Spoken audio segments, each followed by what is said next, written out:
Bienvenue au balado des psychologues au travail, le balado qui vise à faire connaître la psychologie du travail et les différentes façons d'incarner cette profession.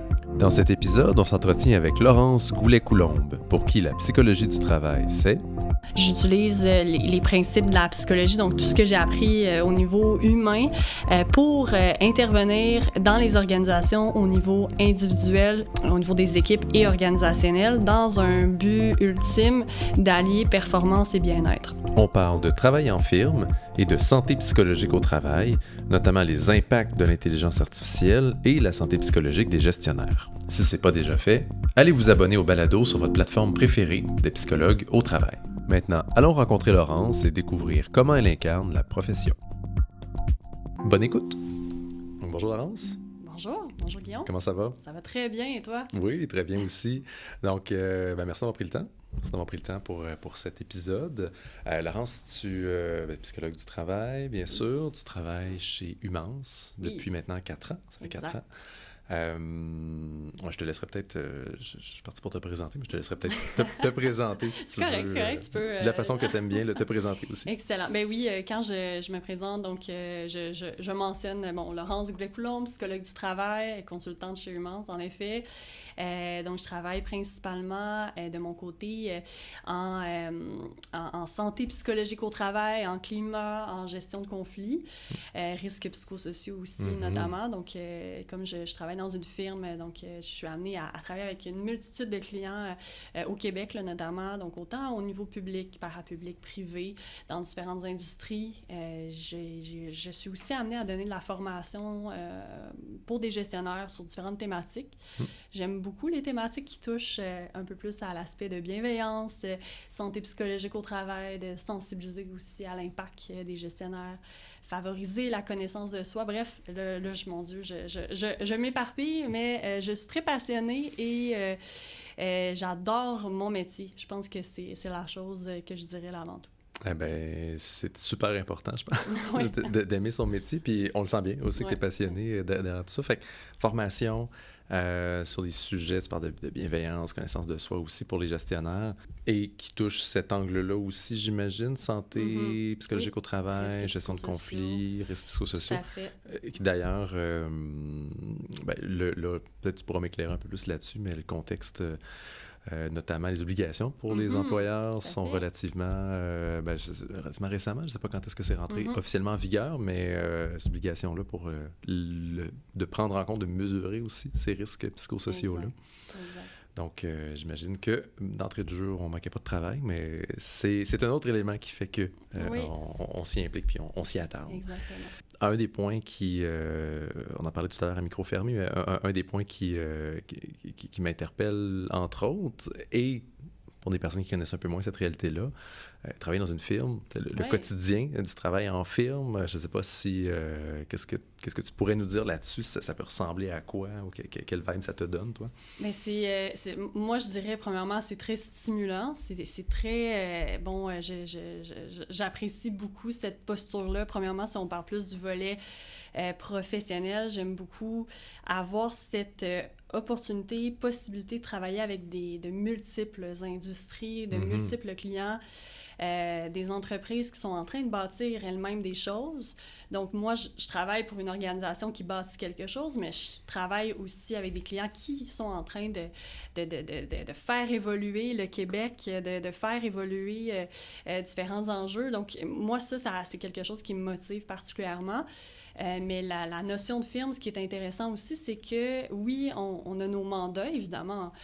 Vous allez entendre parler des termes, mes mandats facturables, mais il y a aussi tout l'autre aspect, l'autre volet, quand on travaille en firme, où on a l'opportunité de créer, de créer des services, de développer, en fait, des produits, des services pour nos clients. Donc, d'avoir une approche autant, oui, de développement des affaires, mais aussi de développer l'expertise interne. Donc, on a beaucoup d'espace, du moins, c'est l'expérience que j'ai là, chez mon employeur, où on a l'espace pour créer, partager, se développer entre nous et élever le jeu, en fait, de nos interventions et des services offerts aux clients. Donc, ces partages-là, je trouve ça super enrichissant. Puis, pour terminer, je pense qu'il y a le volet business aussi que veut pas. J'avais peut-être moins accès quand j'ai eu des mandats un peu plus à l'interne. Et qu'on couvre, je vais parler pour mon parcours, mais qu'on couvre relativement peu aussi dans la formation initiale, côté business, un peu plus aussi. Est-ce que souvent vous êtes plusieurs à travailler sur ces différents mandats-là ou c'est principalement toi seul? On est une équipe, c'est certain. Donc, il y a d'autres psychologues du travail chez Humance, bien sûr. Il y a différents psychologues du travail. Il y en a qui vont travailler dans des mandats similaires aux miens. Il y en a d'autres qui vont se concentrer dans des mandats d'évaluation des talents. Il y a de l'évaluation des talents, du développement du leadership, il y a de la stratégie, il y a plein de choses chez Humance. Mais oui, dans la petite équipe de personnes qui font des mandats similaires ou complémentaires à moi, mais il y a cette opportunité-là de collaborer. Parfois, j'ai des mandats, c'est sûr que je suis plus en mode solo, purement, mais ce qui est intéressant parfois, c'est qu'on avance avec un client, on voit, on vient d'avancer sur un mandat de facilitation d'équipe, et là, on voit un besoin d'aller vers une planification stratégique. Bon, mais j'ai mon collègue que je peux embarquer, qui pourrait faire la suite. Fait qu'il y a un aspect de continuité qui est intéressant. Et aussi, au niveau de l'expertise de la santé psy, bien, on a un bassin de personnes qui ont ce background-là, mais il y a aussi une complémentarité intéressante. Fait qu'on va un peu plus loin. On est capable de créer des choses super intéressantes avec des perspectives différentes. Et ça, je pense que en fait, dans mon travail, je suis très curieuse. J'adore travailler avec les gens. Donc, moi, ces deux volets-là, de pouvoir aller plus loin sur des sujets, mais pouvoir travailler en équipe pour développer une expertise, des compétences, moi, ça me fait triper. Ça te fait triper, yes, c'est parfait. Ben, puis c'est là aussi où ça fait la force des différents services qu'on offre, la complémentarité, là, comme tu parles, puis juste l'angle. En tout cas, tu me diras si ça peut rejoindre une certaine part de comment tu vois ça, puis comment tu interviens là-dessus aussi, mais quand on parle de risques psychosociaux, quand on parle de santé psychologique au travail, oui, d'aller évaluer, oui, d'aller regarder qu'est-ce qui se passe, puis après ça, ben, les interventions qu'on peut faire pour agir ou pour intervenir sur ça, sur les leviers, peuvent prendre beaucoup de formes, puis là, dépendamment des besoins du milieu, dépendamment de quel angle on prend, c'est intéressant d'avoir cette complémentarité. Ah, vraiment. C'est quoi les mandats que tu es habitué ou que tu es appelé à faire? Oui. En ce moment, j'ai beaucoup de mandats où il y a des situations de tension, de difficulté. Ça peut être dans une équipe, une plus petite équipe, une plus grande équipe, entre des instances. Ça peut être parfois aussi entre deux personnes et à différents niveaux. Là. Au niveau des organisations, ça peut être des professionnels, des gestionnaires. Donc, différentes instances où il y a des tensions. On doit avancer sur des dossiers, mais en ce moment, il y a des irritants, il y a des embûches, on a de la difficulté à avancer. Là, on a besoin d'aide. Je dirais que beaucoup de demandes en ce moment peuvent rentrer avec ça. Okay. Et là, la formule sera différente, évidemment, d'une personne ou d'une situation à une autre, tout dépendamment de ce qui a été fait auparavant, de où est-ce qu'on veut s'en aller, de c'est quoi exactement les nœuds. Parfois, il faut faire un diagnostic pour comprendre la situation, parce que j'ai pas assez d'informations en main. Parfois, il y a déjà eu un travail initial de ça, et là, on peut commencer à intervenir. Mais je dirais qu'en ce moment, c'est principalement ça, les mandats sur lesquels je suis amenée, et parfois, ça peut être très cadré, de type diagnostic climat, comme on le connaît. Parfois, ça peut être vraiment un soutien à la facilitation de rencontres. Donc, on a ça à faire. On doit avancer sur ces sujets-là. On a de la difficulté à avoir une personne qui est en mesure de faciliter d'une façon qui nous amène à avancer parce qu'on a un historique de tension, par exemple. Ouais. Et là, on a besoin d'un tierce là, qui nous permet peut-être une posture plus neutre, moins chargée d'un passé là, plus important. Un peu de recul aussi par rapport à toute la situation et la dynamique. Là. C'est ça, exact.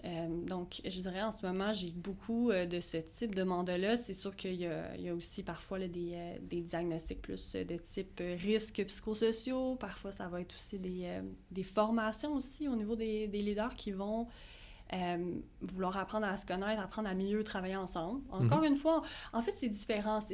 Là, ça va être un peu moins... On a des tensions présentes. C'est plus... on veut améliorer notre cohésion, on veut améliorer notre dynamique d'équipe.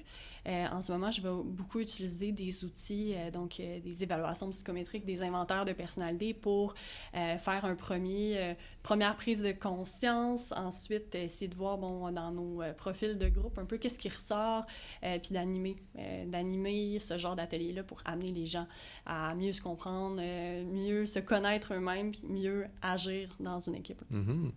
C'est intéressant le côté évaluation psychométrique, mais qui va servir à se positionner ou se situer dans la dynamique, dans comment est-ce que je contribue peut-être à cette dynamique-là aussi, dans une optique de dire, bon, ben, s'il y a certaines tensions qui existent, ben, comment est-ce qu'on peut mieux les travailler, ou du moins se donner un contexte, mieux comprendre, j'imagine, les différentes personnes autour de la table. Là, si on a parce qu'on a des profils différents, ça amène à mettre des mots là-dessus, à mieux se comprendre, c'est un peu ça? Oui, vraiment.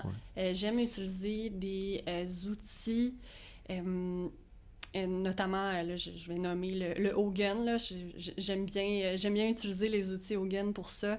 Je trouve qu'ils sont bien formulés, structurés pour amener la conversation d'une manière constructive quand on fait ce genre d'exercice-là en duo ou en équipe là, de gestion carrément, parce qu'il y a différents points là, qu'on peut aller toucher. Autant le volet comment je gère mes émotions, comment je fais face au stress, à la pression, comment je gère mes interactions aussi avec les autres, c'est quoi mes préférences relationnelles, là? Est-ce que je suis du genre...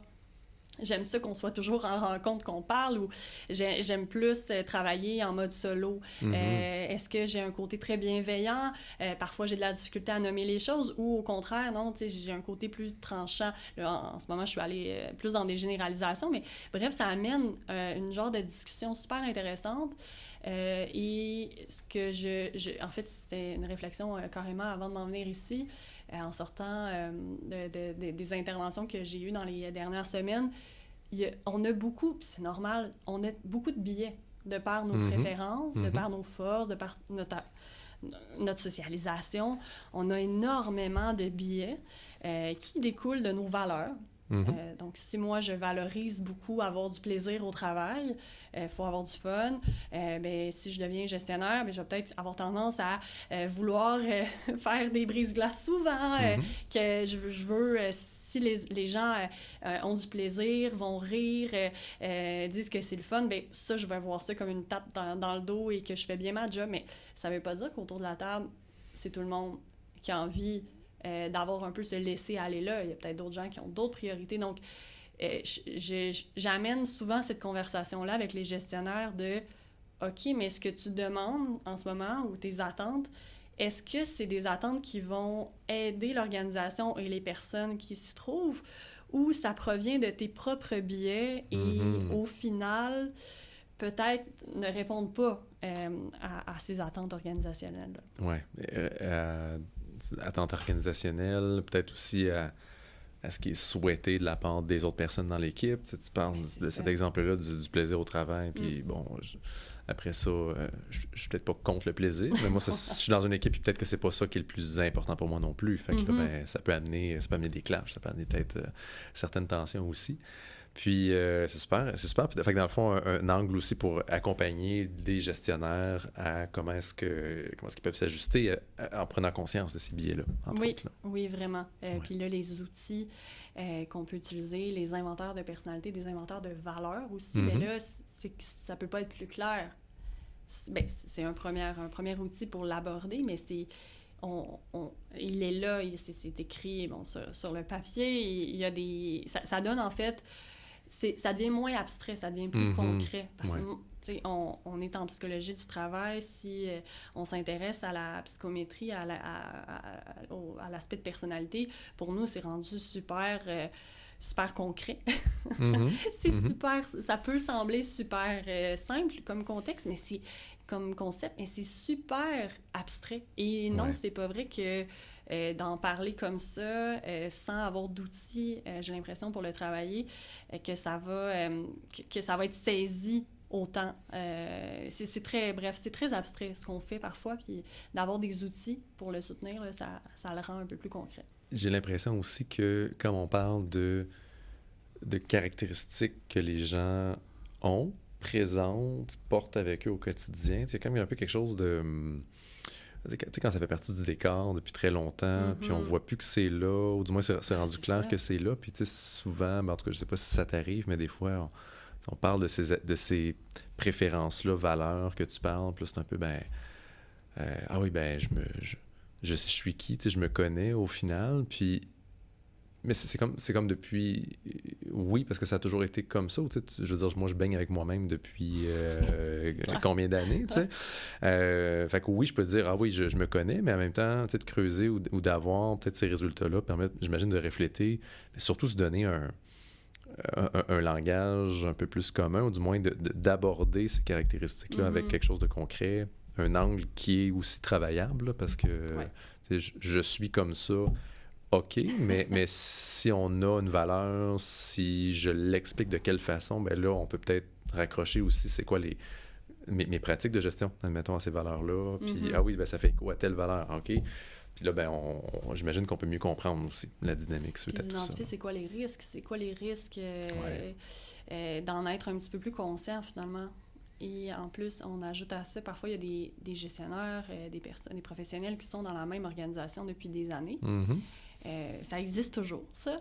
C'est pas partout que le roulement est... incessant. Oui, c'est ça. Il y a des personnes ou même des personnes, quand on a littéralement construit l'organisation et que les normes sont très présentes, la culture est vraiment présente, mais on va peut-être normaliser certains comportements qui ne sont peut-être pas nécessairement les plus...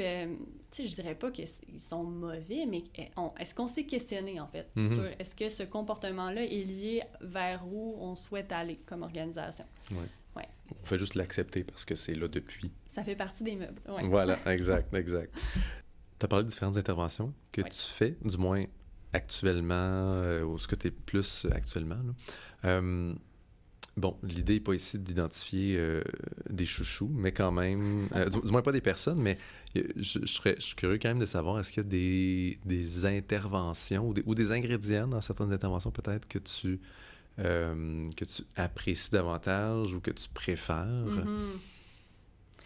J'aime beaucoup la notion de temps. Quand une intervention, pas nécessairement que je suis 100% de mon temps chez un client, mais que je peux accompagner le client à travers différentes étapes. Oui. Donc, une durée le plus longue. On commence, on met la base, ensuite on se revoit dans un mois, on poursuit. Donc, la notion de temporalité, je l'aime bien. Le séquencement où on peut vraiment accompagner à différentes étapes clés le client. Et je pense que ça parle pour moi du volet que j'aime bien voir, les changements, l'évolution. J'aime beaucoup ça. Ça, c'est un premier point. J'aime vraiment ça. J'aime beaucoup ça, faciliter. Oui. Donc, de l'animation pure, on a plusieurs dizaines de personnes dans la salle. Tout le monde a des opinions différentes, peut-être, sur le dossier. Et là, je dois amener les personnes à avancer sur des thématiques. Mais là, on est beaucoup. On n'est pas tous nécessairement en accord. Donc, toute la réflexion de comment je vais l'animer pour qu'on puisse atteindre la cible. Il y a comme une complexité intéressante. Là. Dans un contexte de grand groupe, spécifiquement. De grand groupe, oui. Et qu'à tout moment, il peut y avoir de l'escalade. Il peut y avoir des moments où certaines personnes ne sont pas nécessairement d'accord avec leurs collègues et le ton hausse, il y a des comportements qui arrivent. Donc, on doit être un peu cette présence-là qui est neutre, qui calme le jeu, qui garde la posture aussi souhaitée là, de bienveillance et de facilitatrice. Donc, j'ai beaucoup... j'ai eu un mandat récemment, là, quand même, plus... je pourrais même dire chouchou, là, de cette facilitation-là, amener les gens à avancer sur des sujets délicats en grand groupe, en très grand groupe. Principalement comme s'entendre, tu sais là j'ai en tête, disons, plus un angle diagnostique, mais comme s'entendre sur la situation, sur ce qui se passe, ou peut-être sur des pistes d'action aussi, faciliter un peu ce genre de discussion-là? Oui, ce genre de discussion-là, d'essayer de comprendre, par exemple, d'essayer de comprendre, quelle est la situation actuelle, c'est quoi c'est où les éléments où on est d'accord, où on n'est pas d'accord, puis là, maintenant, c'est quoi les décisions qu'on prend, puis là, comme il y a un accompagnement qui est plus soutenu à travers le temps, mais là, à chaque fois, on fait des petits pas, puis on identifie, OK, pour la prochaine fois, ça va être ça, les objectifs. Fait que la notion de temps, là, qui est super intéressante, que j'aime vraiment beaucoup, mais au-delà de tout ça, ce qui va souvent me rejoindre, c'est la notion de la complexité humaine. Ouais. S'il y a des dynamiques, il y a une complexité, c'est très stimulant pour mon cerveau. C'est pas nécessairement parce que j'aime ça que les gens soient en tension et en conflit. Mais non. Mais je suis fascinée constamment par les dynamiques humaines, le pouvoir des perceptions, la tendance de l'humain à vouloir une vérité absolue. Ouais. C'est fort, ça. C'est fort, ça. Puis c'est partout. Puis les billets, comme je te mentionnais plus tôt, donc je trouve ça fascinant à observer. J'aime ça, pouvoir l'observer d'une posture neutre et tenter de trouver un chemin pour qu'on essaie de dénouer là, un peu la situation. Et quand je suis dans une posture de la sorte, j'aime aussi être en mesure d'accompagner les gens dans cette vulnérabilité-là ou ces sujets sensibles-là, être un cadre rassurant pour eux. Ça me motive beaucoup. Là. On est dans le vif du sujet, on parle de toi. On est notre principal outil d'intervention. Et bien, il n'y a pas deux personnes qui sont pareilles. On le nommait aussi un peu à travers notre discussion jusqu'à présent. Donc, toi, Laurence, quelle couleur dirais-tu que tu apportes à ta façon d'incarner cette profession-là de la psychologie du travail? Je dirais, puis là j'essaie de repenser à de la rétroaction que j'ai reçue de mes collègues ou de mes clients dans le passé. Je pense que j'amène un côté très dynamique, énergique. Bon, souvent, le commentaire que j'entends quand j'anime, là, c'est un côté qu'on apprécie. Je suis très passionnée. Quand je parle, là, je pense que ça peut peut-être se sentir à travers ce micro, peut-être pas. Mais je suis très... j'habite vraiment, tu sais, je vis pleinement et je partage... J'ai une énergie, je dirais, là, qui est appréciée dans certaines interventions, là, notamment. Je pense qu'il y a de ça. Et un autre élément de ma couleur, je pense que j'ai un genre d'équilibre entre bienveillance et courage de nommer des choses plus délicates. Alors, on a tout le monde nos styles différents, mais je pense qu'un élément qu'on me nomme souvent, là, qu'on apprécie, c'est que je vais dire les choses d'une manière avec tact, évidemment, pas d'une manière...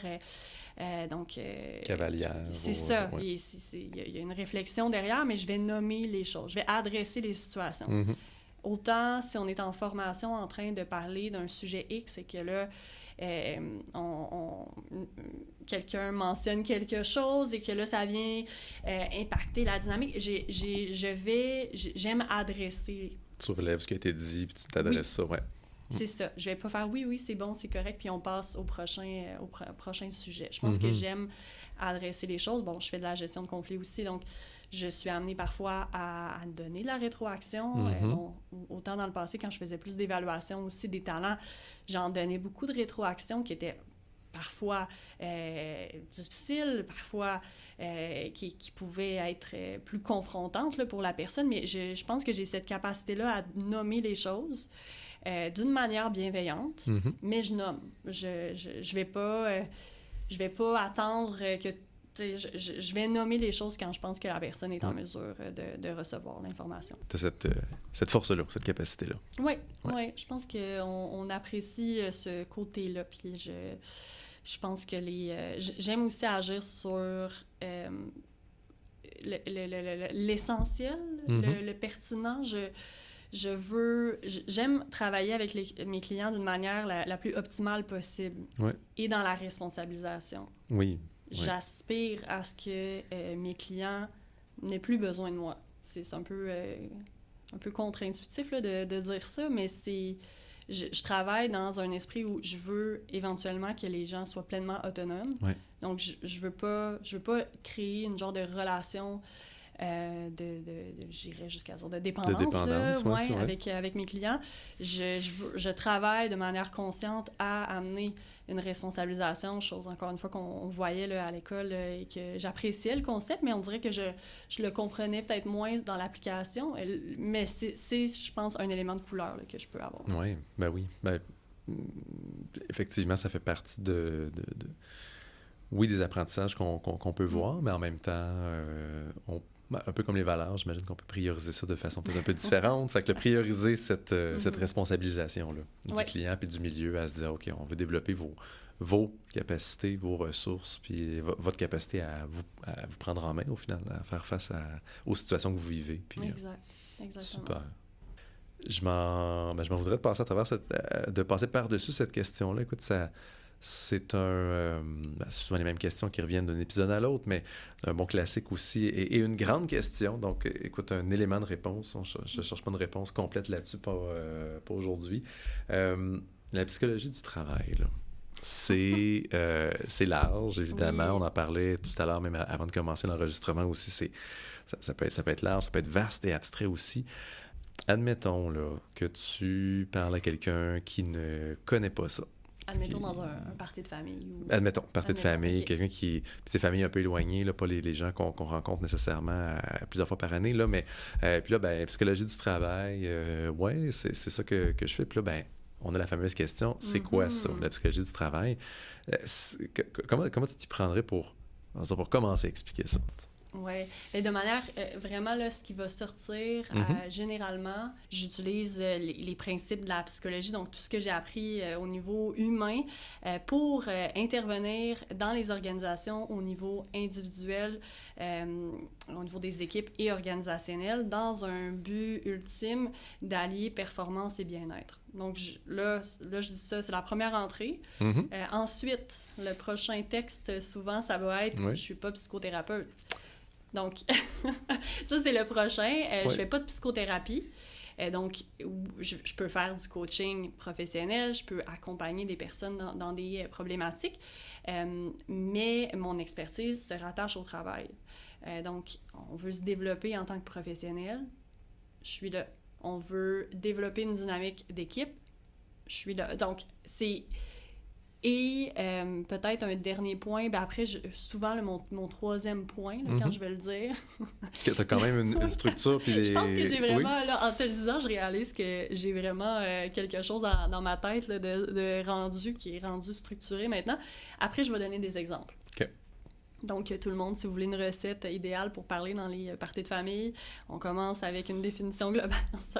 Mais je trouve que ça aide. En fait, on commence avec l'aspect plus global. Ouais. Après, qu'est-ce que ce n'est pas? Parce que souvent, je pense que le réflexe, c'est de dire « Ah, donc t'es psychologue, donc tu fais de la psychothérapie dans l'organisation. » Non. Puis après, tu donnes des exemples. Donc, je peux, par exemple, si vous avez, si dans ton entreprise, il y a des problématiques de conflits, de climat de travail, bien, nous, on peut intervenir dans ce genre de dossier-là. S'il y a des professionnels, des gestionnaires qui veulent se développer, bien, nous, on peut intervenir dans ce genre de dossier-là. Ouais. Fait que je dirais que c'est mon approche. Oui, moi aussi, ça... Je dois dire que, écoute, je sais pas si on prend notre recette de la même place, mais elle ressemble beaucoup. Oui, ben, je pense qu'à un moment donné, c'est test, on teste des choses, ça fonctionne, on peut oui, le réutiliser. Mais je pense que ça, c'est un élément que je ne m'attendais peut-être pas à ça. C'est le fait qu'il faut avoir, en fait, une façon de le présenter, qu'on est à l'aise dans notre formule, parce qu'on est amené à le faire très fréquemment. Dans notre vie personnelle, dans notre vie professionnelle, c'est une réalité. Puis, en attendant que ça devienne super connu au final, comme profession. Ça va devenir full connu. Voilà. Puis après ça, à la limite, on n'aura plus besoin de l'expliquer, mais bon, ça, pour l'instant, on continue de travailler. Écoute, je passerai peut-être à une prochaine partie ou section de l'épisode, à savoir, on laisse toujours un espace pour des sujets, je dis un peu carte blanche, ou, ça se fait une tribune, ces épisodes-là, pour parler de la profession, pour parler du sujet, de la psychologie du travail, donc un sujet qui te parle ou qui t'interpelle particulièrement, donc aborder de l'angle que tu le souhaites. Ça serait quoi que tu aurais envie de parler? Oui, ben s'il y a des personnes qui me connaissent bien et qui sont en train d'écouter ce balado, ils savent très bien vers où je m'en vais. Et c'est sûr que la santé psychologique, les risques psychosociaux, Oui. on en entend parler, donc je pense pas que c'est un sujet nouveau. Mm-hmm. Mais c'est un sujet important et avec les nouvelles obligations également, je pense que ben, ça me passionne énormément d'en parler et en fait aussi de discuter avec toi là, parce que carrément, je nommais plus tôt là, qu'en tant que psychologue du travail, on doit utiliser les dynamiques humaines, notre compréhension de l'humain et utiliser cette compréhension-là pour amener les équipes, des individus ou une organisation à performer, à être bien au travail. Bien, tout ça, finalement, est lié à la notion de risques psychosociaux et de santé psychologique au travail. Là. Donc, je nous trouve bien, bien formés, bien outillés, les psychologues du travail, pour être des leaders dans cette thématique. Tout à fait. Ben oui, puis tu dis c'est pas nouveau, c'est vrai que ça fait quelques années maintenant qu'on en parle. Je pense que j'ai un ouvrage qui commence à dater là, qui a été produit, mais c'était par la SQPTO notamment, mais qui avait cet angle-là, ce que tu as nommé plus tôt, là, performance et santé, un aspect d'équilibre, c'est ça. Bon, ça date pas d'hier ou même des dernières années. En même temps, j'ai l'impression que il y a quand même une progression. Et c'est très bien. Là. Je pense que juste dans les années 2020 et suivantes, avec tout l'épisode de pandémie qu'on a vécu, je pense que ça a aussi ouvert beaucoup de... Ou plutôt ouvert ou abattu des murs d'en parler, de détresse au travail, de santé psychologique au travail aussi. Ça a accéléré un peu la discussion qui était là. Mais oui, super important d'en parler. Puis tu disais, ça peut être vaste aussi comme sujet. Écoute, là, on a un buffet à volonté ou pas à volonté parce qu'éventuellement, on doit arrêter l'épisode, mais on a le choix de parler de différents angles là-dessus. Donc, y a-tu des angles au niveau de la santé psychologique qui t'interpellent justement particulièrement? Oui. En ce moment, les trois thématiques là, qui m'interpellent un peu plus, je pourrais te nommer l'aspect de l'équilibre là, entre la performance et le bien-être, la santé psychologique. Ensuite, la santé psychologique de nos gestionnaires. Puis pour terminer, l'AI, l'émergence de l'AI qui est rendue dans nos vies partout. C'est quoi l'impact sur la santé psychologique? Impact positif et peut-être impact plus négatif de ça. Donc, écoute, on pourrait peut-être commencer par le dernier point. Puis je suis super curieuse. En fait, ça se veut aussi un moment pour essayer de faire émerger, ça serait quoi ces impacts-là potentiels avec une lunette, notre lunette de psychologue du travail. Donc, j'aurais tendance à te demander, Guillaume, là, comme ça, là, quand tu penses à l'AI, l'utilisation de l'intelligence artificielle dans les organisations pour les salariés, les employés, les professionnels, les gestionnaires, selon toi, là, ça serait quoi des impacts positifs sur le bien-être, la santé psychologique au travail? Je vois ton rôle de facilitatrice qui revient. C'est parfait, c'est excellent, j'adore. Ben oui, en fait, puis partons avec ce point-là. Puis d'ailleurs, pour le mentionner, effectivement, c'est ma petite parenthèse avant de répondre à cette question-là, mais comme tu le nommes, on le découvre. Je pense qu'on contribue là, en ce moment à cette discussion-là. Puis c'est excellent de le faire, mais on est dans une grande discussion pour découvrir, pour mettre en lumière c'est quoi ces impacts-là. Dans un autre angle, je suis entre autres chargé de cours à l'université, puis mon Dieu, la place que ça prend l'intelligence artificielle juste dans le rôle d'enseignement, dans les cours, c'est utilisé de façon massive par les étudiants, les étudiantes et les personnes apprenantes, mais aussi par les personnes enseignantes. Bon, quels sont les impacts? On commence à essayer de s'organiser puis à découvrir aussi c'est quoi les impacts que ça a. On n'a pas fini là, avec cette discussion-là. Donc, j'adore, spécifiquement sous l'angle santé psychologique au travail. Et je pense que comme beaucoup de sujets qui touchent la santé et même le fonctionnement humain, je prends pour acquis ou un de mes billets en partant, c'est que c'est complexe. Donc, tu parles d'avantages, tu parles d'inconvénients. Je pense qu'on va retrouver des choses des deux camps dans ces deux volets-là, puis des éléments qui vont peut-être à la fois être des avantages et des inconvénients aussi. Moi, le principal que je vois, c'est sûr que gain de performance, ou en ce moment, c'est beaucoup amené comme étant un outil, l'intelligence artificielle, qui nous aide beaucoup dans des tâches. Bon, je pense dans ma réalité, je vais dire, oui, tâches cléricales, administratives, de dire que, ben, est-ce que j'ai à rédiger un document ou à passer le document phrase par phrase pour pouvoir corriger ou à regarder des virgules ou des choses comme ça, ben, peut-être que des outils d'intelligence artificielle pourraient le faire beaucoup plus rapidement. On pourrait se délester de certaines de ces tâches-là. Puis là, comme performance, santé sont deux éléments qui sont assez... En tout cas, je crois aussi que ça marche main dans la main. Il y a beaucoup d'impact l'un sur l'autre et vice-versa. Donc, c'est sûr qu'un des impacts que je peux voir sur la santé, c'est qu'il y a peut-être une charge qui peut être théoriquement, en tout cas avec d'autres éléments, mais qui est une charge qui peut être enlevée. Dans le sens où ben, le temps que je mets à faire ces tâches-là, si j'ai un outil qui permet de le faire rapidement, je prends un exemple, un comparatif, mais si je travaille en construction, j'ai à visser je ne sais pas combien de vis pour monter ma structure, puis j'ai un tournevis versus on m'apporte une perceuse ou un tournevis à batterie, ben, ça va aller drôlement plus vite avec un des deux outils. Et là, ben, je pense qu'une des nuances déjà à apporter après ça, c'est je fais quoi avec ce temps-là? Est-ce que c'est du temps de libre pour faire autre chose, pour avoir peut-être des tâches soit plus intéressantes, soit qui vont être en lien avec mes forces, soit plus de marge de manœuvre dans comment est-ce que je peux bien réaliser mon travail, ou peut-être d'autres éléments comme de développement que tu parlais dans ton quotidien, ou ça va être d'autres tâches qu'on va me rajouter en disant « Mais Guillaume, t'es plus efficace, maintenant voici d'autres tâches que tu vas faire. » Finalement, là, on n'est plus en train de baisser la charge. Mais il y a un potentiel, je pense, de diminuer la charge avec ces outils-là. Fait que déjà, un avantage. Tu sais pas, veux-tu qu'on un peu comme un échange au tennis, oui, genre j'en fais un, t'en fais un, puis c'est bon ça, j'aime ça. Ouais. Ben oui, en fait, je pense que je vois surtout ce point-là. Peut-être une impression aussi d'avoir plus rapidement réponse à certains questionnements. Ou j'aime beaucoup la notion des demandes versus des ressources.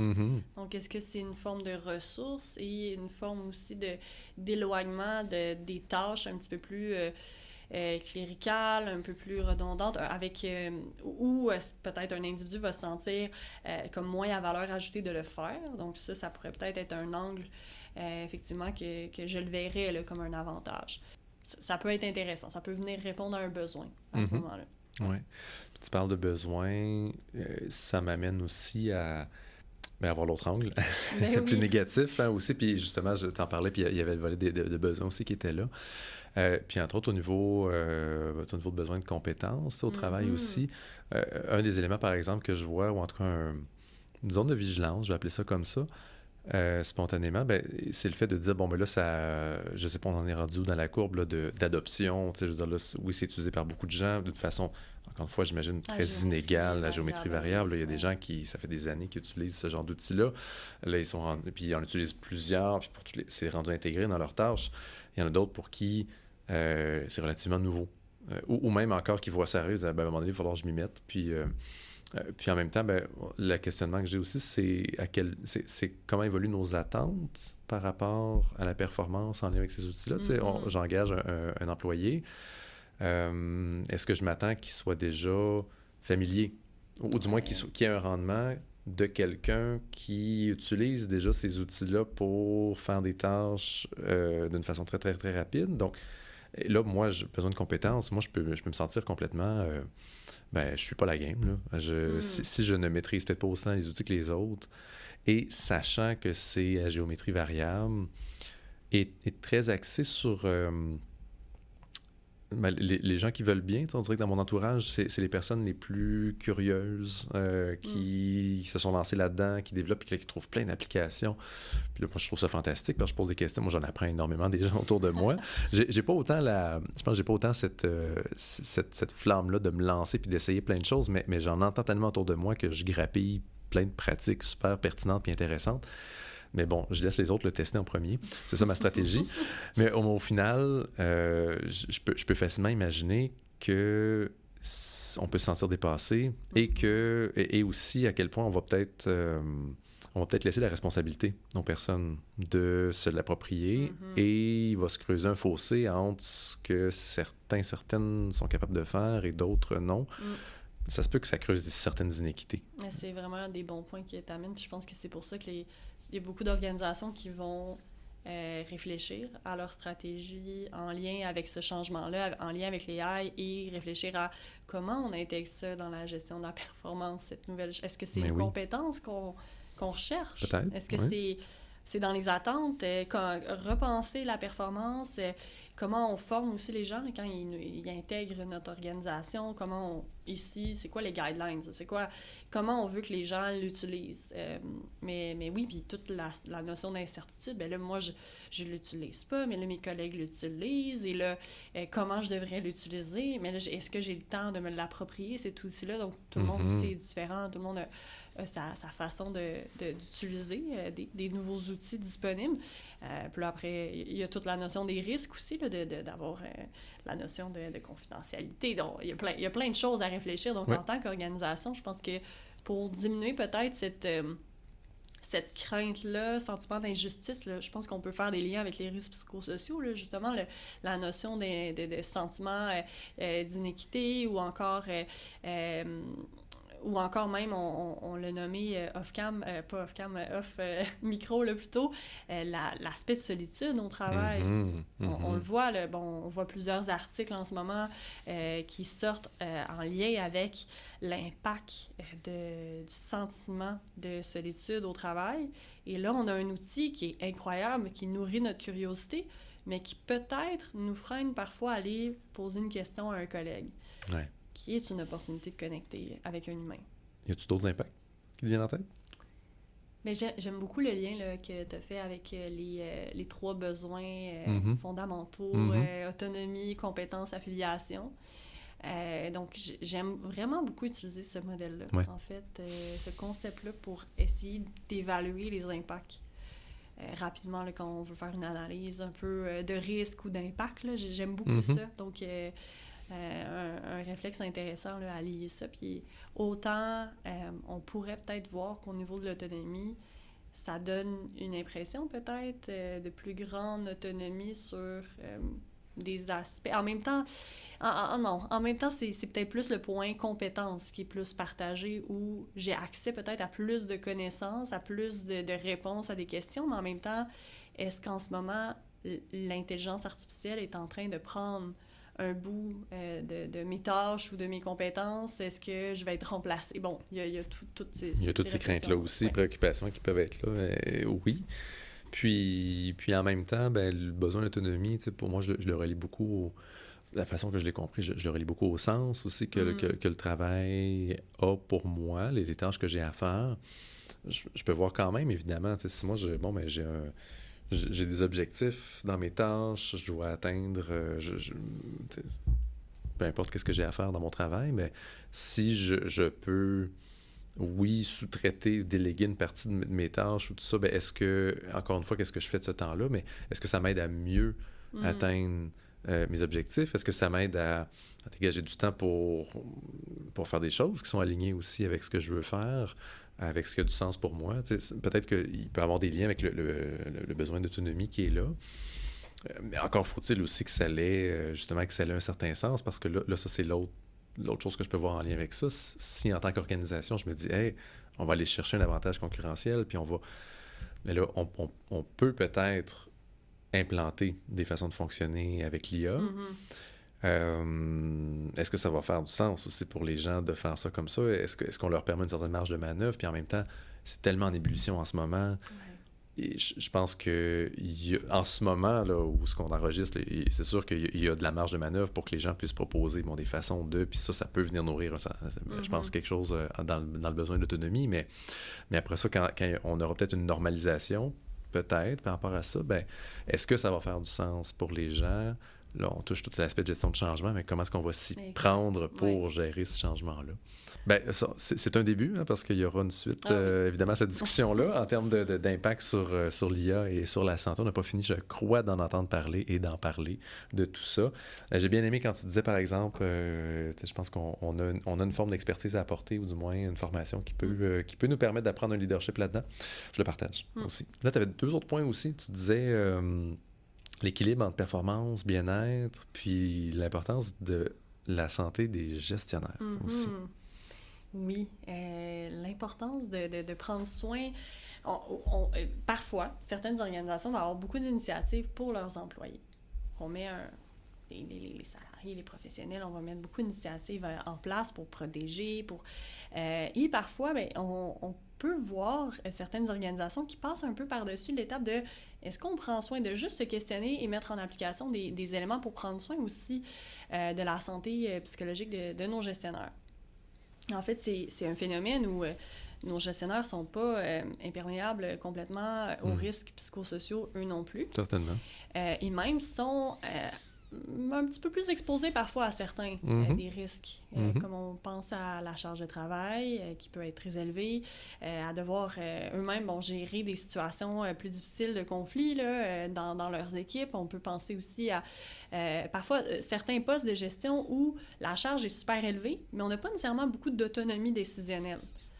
Ça, notamment, je le remarque. Donc, on a du stress, on vit des difficultés et ce qu'on apprend, bien, c'est faut mettre la priorité à gérer les employés, gérer les opérations et tout ça, mais est-ce qu'on prend un moment vraiment pour se questionner sur nous? Comment ça va, nous? En ce moment, est-ce que cet équilibre-là dans mon travail est optimal et m'amène à utiliser pleinement mes compétences et mes ressources? Parce que un gestionnaire qui est épuisé, qui est fatigué, qui est stressé, ne peut pas mettre en place tous ses talents de la même façon. Et on sait comment le stress a un impact finalement sur les employés. Donc, c'est un peu une cascade.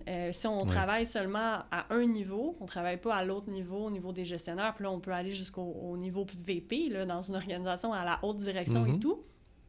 Ils sont la culture, ils sont l'image, ils représentent l'organisation et il y a une cascade ensuite qui se fait, qui peut se sentir. Donc, quand on veut prendre soin de l'organisation dans son ensemble, il faut aussi penser à nos gestionnaires puis à qu'est-ce qu'on peut faire pour les outiller davantage. Tellement d'accord avec toi. On ne peut pas demander à des gestionnaires d'offrir d'être dans leur talent, d'en bénéficier ou de les utiliser d'une façon qui est optimale si eux-mêmes sont débordés, si eux-mêmes ont ces facteurs de risque-là. Et même qu'ultimement, je pense que c'est un peu illusoire de penser qu'on va prendre soin de la santé des personnes, incluant les employés, si on ne prend pas soin de la santé des gestionnaires. Parce qu'après ça, qui va porter toutes ces initiatives-là liées à la santé? Ça va beaucoup passer par des gestionnaires. Oui, il faut qu'il y ait l'énergie, les ressources d'être en mesure d'accompagner leurs employés. Et oui, là, tout à fait. J'aime beaucoup quand tu as mentionné l'aspect on apprend, on observe les comportements. Apprentissage vicariant. Tout à fait. On se souvient de ça. on apprend les comportements qu'on observe chez nos gestionnaires, bien, c'est potentiellement les comportements qu'on va recréer nous-mêmes plus tard si on le devient à notre tour. Parce que si en plus c'est ce qu'on a vu, ou du moins parfois aussi j'entends le scénario inverse, là, des gestionnaires qui ont des comportements qui sont le contre-exemple de ce qu'ils ont vu, qui ont jugé comme non optimal. Ouais. Mais bref, finalement, si on veut mettre des standards d'équilibre, de santé psychologique au travail, de prendre soin de soi, bien effectivement, si on voit des comportements qui ne sont pas cohérents avec le message qu'on souhaite envoyer, si on n'est pas nous-mêmes ambassadeurs de ce message-là. Puis encore là, ambassadeur, ça ne veut pas dire d'arriver avec le sourire au bureau puis d'être toujours énergique. Non, c'est de faire exactement la notion d'équilibre entre la demande de mon environnement, mes ressources, d'être en mesure d'identifier quand je vais un peu moins bien et d'identifier de quoi j'ai besoin pour retrouver cet équilibre-là et de prendre soin de moi. À un moment donné, on est humain. Le gestionnaire, c'est faux de penser humain aussi, oui. C'est ça. Il vit des choses, lui aussi. Il ressent des émotions. Il peut être triste, il peut être fâché, il peut avoir 3 rencontres, une après l'autre, qui vont vraiment mal.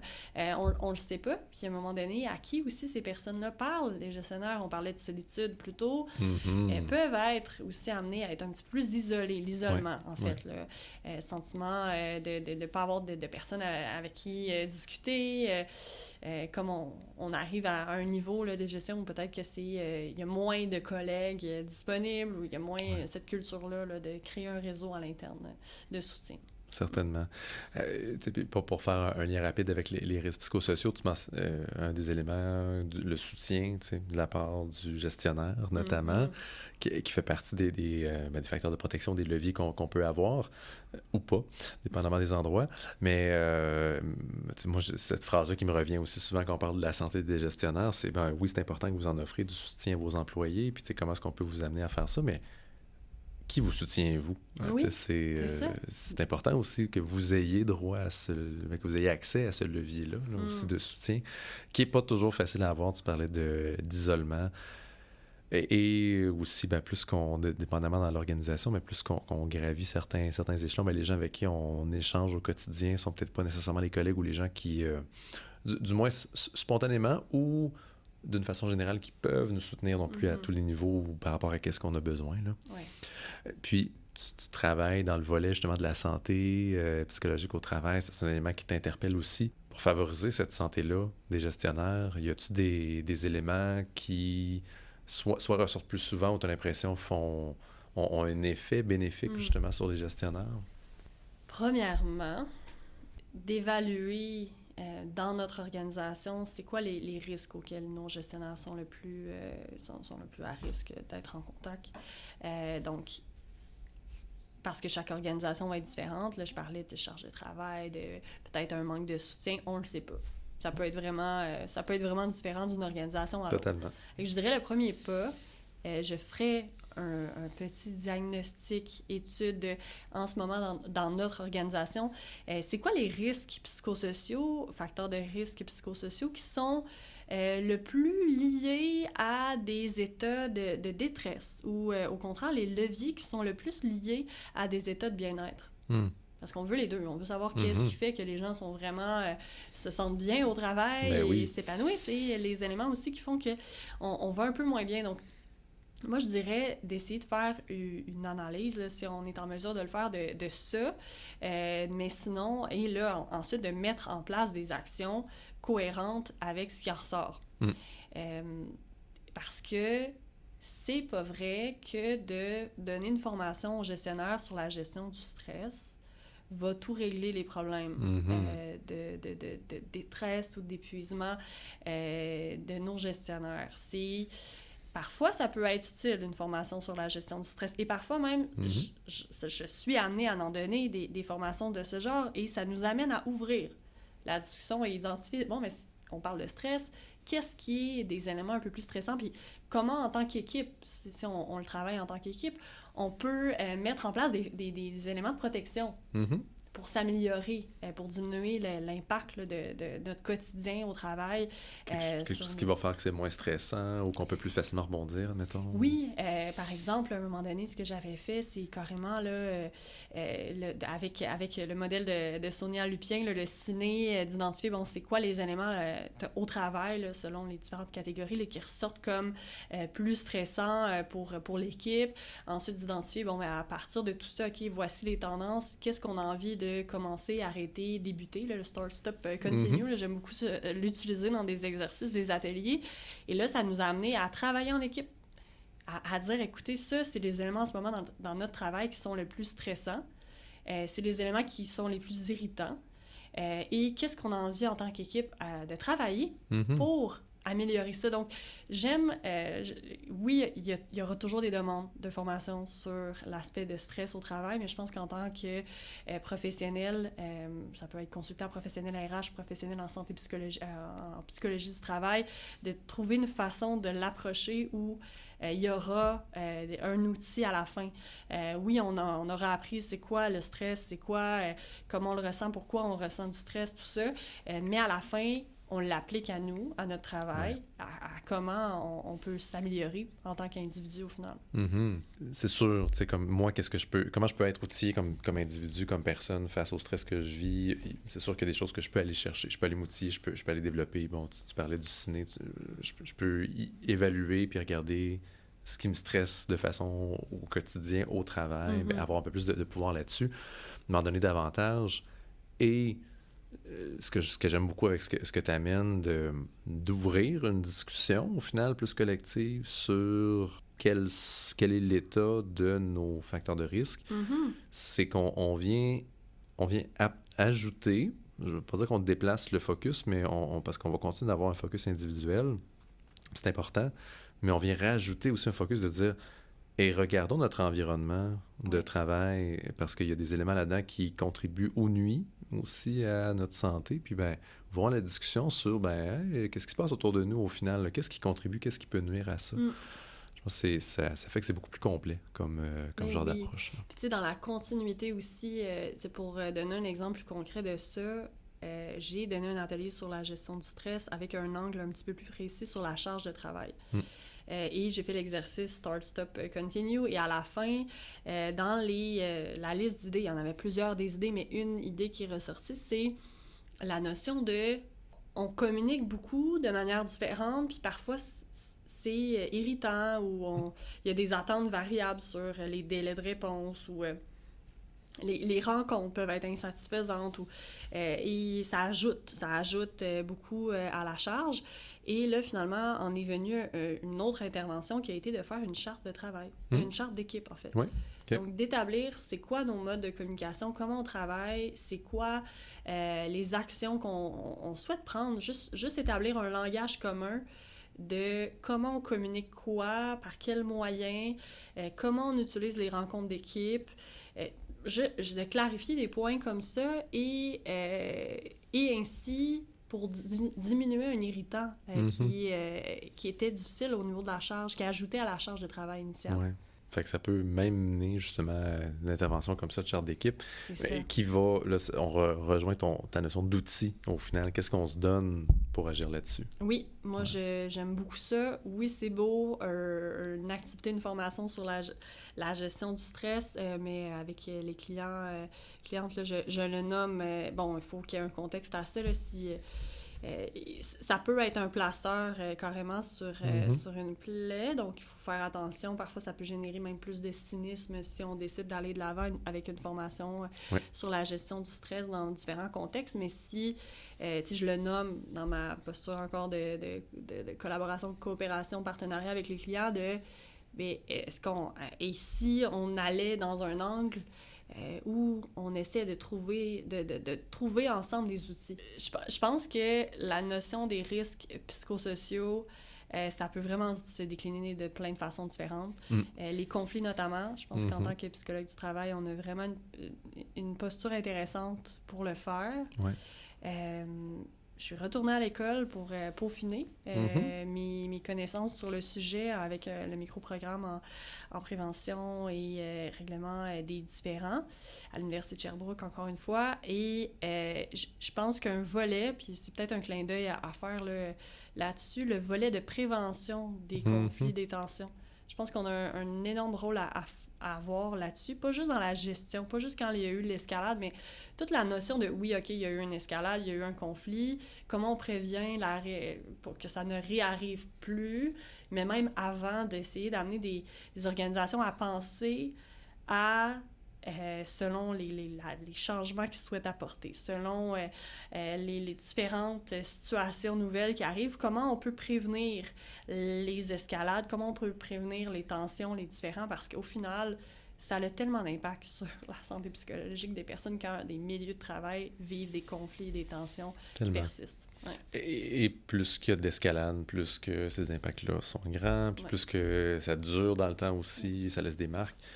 Donc, j'imagine que ce volet-là de prévention, agir plus tôt, agir en prévention, on investit pour limiter, pour éviter d'avoir à gérer, et non seulement pas gérer, mais si on a géré ça plus tard, puis parce qu'on n'a pas fait de prévention tant que ça, ça va d'un, nous coûter plus cher, de deux, demander plus de temps et d'énergie aussi pour sortir de ça, et avec aussi plus d'impact négatif. Là, donc, volet prévention qui est important. Oui, volet de prévention dans des organisations où on veut pas amener des gens dans une pensée groupale, avoir toujours des consensus. On veut des gens qui ont des échanges constructifs, qui restent dans de la bienveillance, dans du respect. En fait, c'est nécessaire. On n'a pas le choix d'avoir des conversations où on n'est pas d'accord pour faire avancer et prendre des bonnes décisions. Donc, tous les concepts de pensée groupale, de polarisation dans les groupes, tout ça, là, je trouve ça super intéressant. Puis je pense que de mettre en place des attentes ou des formations, du développement de compétences axées sur ce volet-là humain, de gestion des tensions, gestion des relations, est très intéressant, là, de mon point de vue, autant pour les gestionnaires que des professionnels. Tu nommais, là, en fait, il y a des professions, là, je pense notamment à des personnes qui travaillent en gestion de projet.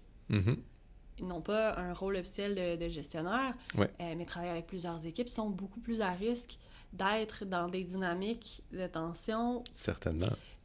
Très intéressant pour ce type de rôle-là, de développer les compétences de gestion des tensions, d'influence, de relations de partenariat, tout ça, là, c'est d'autres sujets qui m'animent particulièrement. Ben oui, certainement. Écoute, ça me fait penser, gestion de projet, comme tu mentionnes.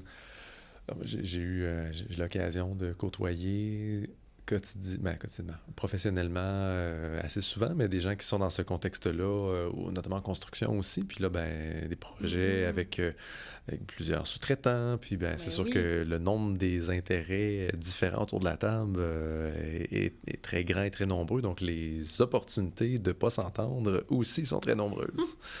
C'est super important de développer, au final, ces capacités-là. Vraiment, oui. Je pense qu'on gagne beaucoup, là, puis les professions qui s'attachent à ça, je pense notamment le domaine de l'ingénierie, là, je pense qu'il y a une valeur ajoutée de se développer, de développer des compétences là, associées à ça. Super intéressant. Merci encore, Laurence, d'être prête à l'exercice, d'avoir prêté ton temps et ta voix au micro pour venir parler de toi et de ta profession. Ça a été un plaisir. Pareillement, puis au plaisir de se retrouver, de se recroiser. À la prochaine. À la prochaine.